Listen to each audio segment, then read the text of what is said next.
Finally, they told us more about the Diablo 4 endgame, how it will exactly look, but the big question remains, is it enough? Let me walk you through what they have planned. First, as you finish the campaign, and as you've seen, you can start with World Tier 2 already. You will face a capstone dungeon, and that is for every time you finish the game, there's then that capstone dungeon. After you're done with this endgame element, you can then higher the difficulty. You can go from World Tier 2 to World Tier 3.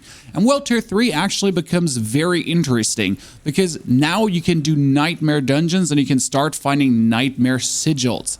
If you find a nightmare sigil, you can turn any dungeon, and there's 120 different dungeons in Diablo 4, into a nightmare dungeon. That will be a different version of the dungeon you've gone through before, different enemies, and especially different mechanics as well. If it was before gather 2 tomes to put them on the pedestals, it might be something with a bonus objective at that point. Not only that, there's also affixes added to every nightmare dungeon. One they specifically mention in their video is a Hellgate affix. So randomly, while you're just fighting through the already hard nightmare dungeon, there's just Hellgates opening that spew out monsters that are not native to that dungeon. You're fighting through snow goats.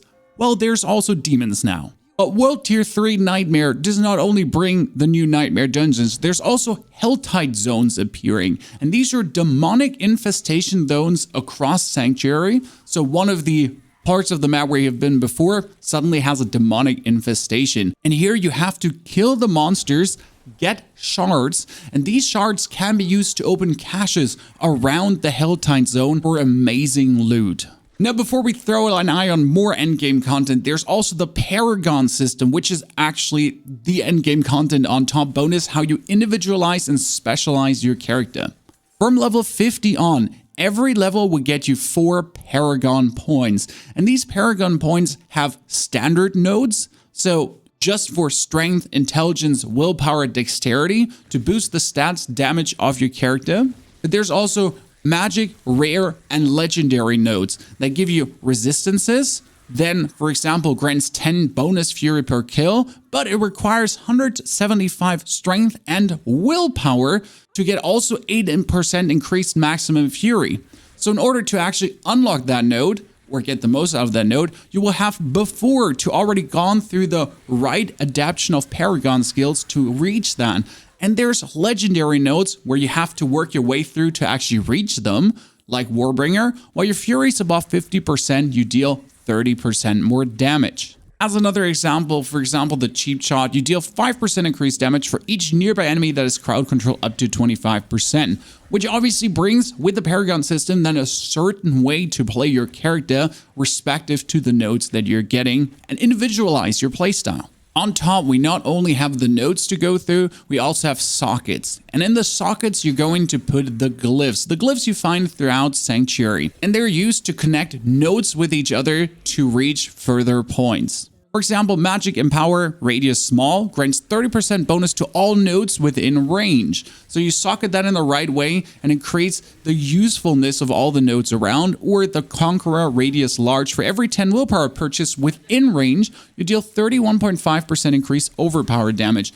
As you notice, big variety of how you shape your building coming that wasn't obvious before, as you just have seen the normal skill tree, but now with knowing what comes with Paragon, really excited for what's more to come. Now to go on with the end game, there's also going to be the Tree of Whispers bounty, and the team seem to be extremely excited about that. The Tree of Whispers is an entity where you can go for daily changing bounties that will have you travel through Sanctuary to get bonus rewards, which gives you something you can do every single day. If you do like Diablo that much, if you want to lock in and have something to do, the Tree of Whispers gives you exactly what you're looking for.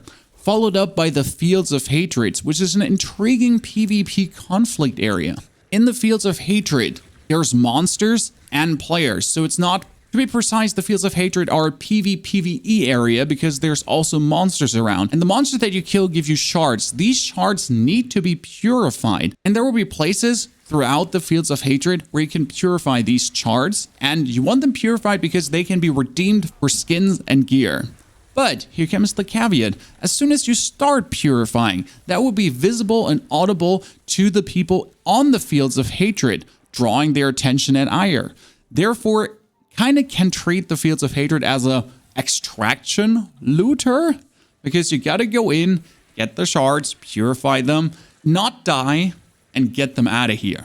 Which creates an interesting dynamic in the PvP of not just go in and slaughter. No, there's a real objective to this, with also a real reward of getting better gear and better looking gear on top of that. Now that just seems to be the tip of the iceberg, and there is more to come, at least that's what they teasered. Wrapping this up together though, we have different changing dungeons that you can find with your sigils, like the map that we have in Paths of Exile, the Helltide areas that will also change. So you log in, and the Helltide area from yesterday is somewhere completely different.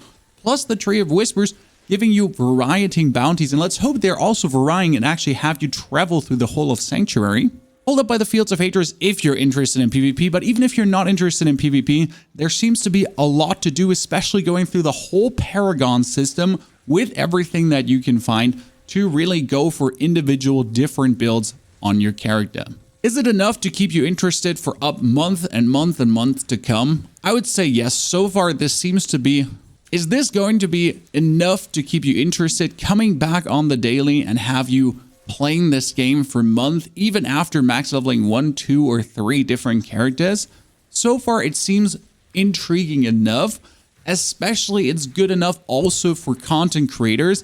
And I think it's going to create a lot of watchability with the Fields of Hatred, plus the Helltide areas. Also with all the bounties from the Tree of Whispers, in case you don't know how to solve them. There's a lot of content to come, so that's good for me as the creator, but also I think it's probably fun to watch as the viewer.